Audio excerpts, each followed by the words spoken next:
খুব একটা ঘোরার ইচ্ছা না থাকলেও এবার ষষ্ঠীতে একটু বেরিয়ে পড়েছিলাম মা আর বোনের সাথে। ছোট্ট একটা ব্লগের মাধ্যমে একটাই ঠাকুরের ভিডিও শেয়ার করব তোমাদের সাথে।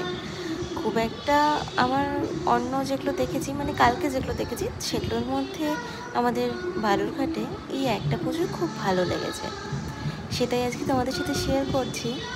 আর এত সুন্দর প্যান্ডেলটা বানিয়েছিল এবং এত সুন্দর ডেকোরেশন ছিল। এটা হলো প্রগতি সংঘ, আমাদের নদীর ওপার বলে, মানে বালুরঘাট নদীর ওপারের ওখানে পড়ে। তো খুবই সুন্দর প্যান্ডেল বানিয়েছে এবং খুবই সুন্দর লেগেছে। তোমরা একটু দেখো, দেখলে তোমাদেরও আশা করি খুব ভালো লাগবে। আর এত সুন্দর লাগছিল, আমি তো জাস্ট তাকিয়ে তাকিয়ে অনেকক্ষণ ধরে দেখছিলাম আর ভাবছিলাম এত সুন্দর কাজ, এত সুন্দর কালার কম্বিনেশন এবং সমস্ত কিছু দিয়ে আমার খুব ভালো লেগেছে। তারপর যখন আমরা ধীরে ধীরে প্রতিমাটা দেখতে ঢুকলাম, প্রতিমাটাও খুবই সুন্দর ছিল, খুবই সুন্দর ছিল প্রতিমার মুখ, মায়ের মুখ খুবই সুন্দর এবং খুব ভালো লাগছিল। কালকে যেহেতু ষষ্ঠী ছিল, তো সেই কারণে ভিড়ের পরিমাণটা খুব একটা বেশি ছিল না। কালকে একটু হালকা পাতলার মধ্যেই আমাদের এখানে দেখতে পেরেছি।